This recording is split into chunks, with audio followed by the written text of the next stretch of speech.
កាលគ្រាព្រះសម្មាសម្ពុទ្ធគង់នៅវត្តចេតវ័នព្រះអង្គបានលើកជាតបមកសម្ដែងដល់ភិក្ខុមួយអង្គដើម្បីបង្ហាញឲ្យឃើញអំពីទោសនៃការធ្វើជាមនុស្សដែលពូកែកុហកមានតំណាលថា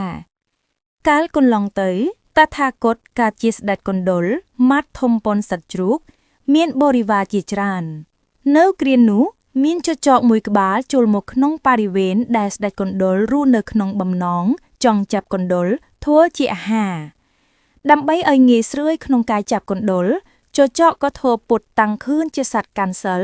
ដោយឈរទន្ទឹមជើងទាំងពីរហាមាត់បែរមុខទៅរកព្រះអាទិត្យស្ដេចកណ្ដុរដើរមកឃើញក៏មិនដឹងថាល្បិចកលក៏សួរចចកថាតើអ្នកឯងឈ្មោះអ្វីហើយហេតុអ្វីបានជាធ្វើដូច្នេះចចកឆ្លើយយើងឈ្មោះថមមីកាបានជាយើងឈរជើងពីរព្រោះយើងមិនចង់ឲ្យផែនដីទ្រឺទៅដួលទម្ងន់របស់យើងច្រើនពេកនោះទេការដែលយើងហាមាត់ព្រោះយើងមិនស៊ីអ្វីផ្សេងក្រៅពីខ្យល់ហើយការដែលបែរមុខទៅរកព្រះអាទិត្យគឺដើម្បីគោរពបូជាដល់ព្រះអាទិត្យក្រោយពីនោះមកស្ដេចកណ្ដុរព្រមទាំងពួកបរិវារតែងទៅសួរសុខទុក្ខឆ្កែចចកជារៀងរាល់ថ្ងៃហើយនៅតាមផ្លូវដើរត្រឡប់មកវិញឆ្កែចចកតែងចាប់កណ្ដុរដែលដើរក្រៅគេស៊ីគ្រប់ពេលស្ដេចកណ្ដុរសង្កេតឃើញថាចំនួនកណ្ដុរថយចុះជាបន្តបន្ទាប់ទើបគិតរកមូលហេតុហើយក៏គិតថាប្រហែលជាឆ្កែចចកស៊ីហើយ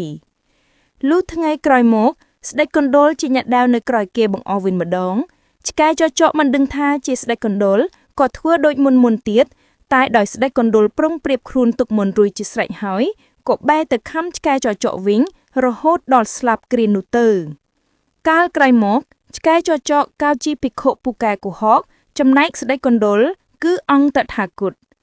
ការកុហកដើម្បីបំភ្លេចបំផ្លាញអ្នកដទៃជារឿងដែលមិនគួរធ្វើឡើយ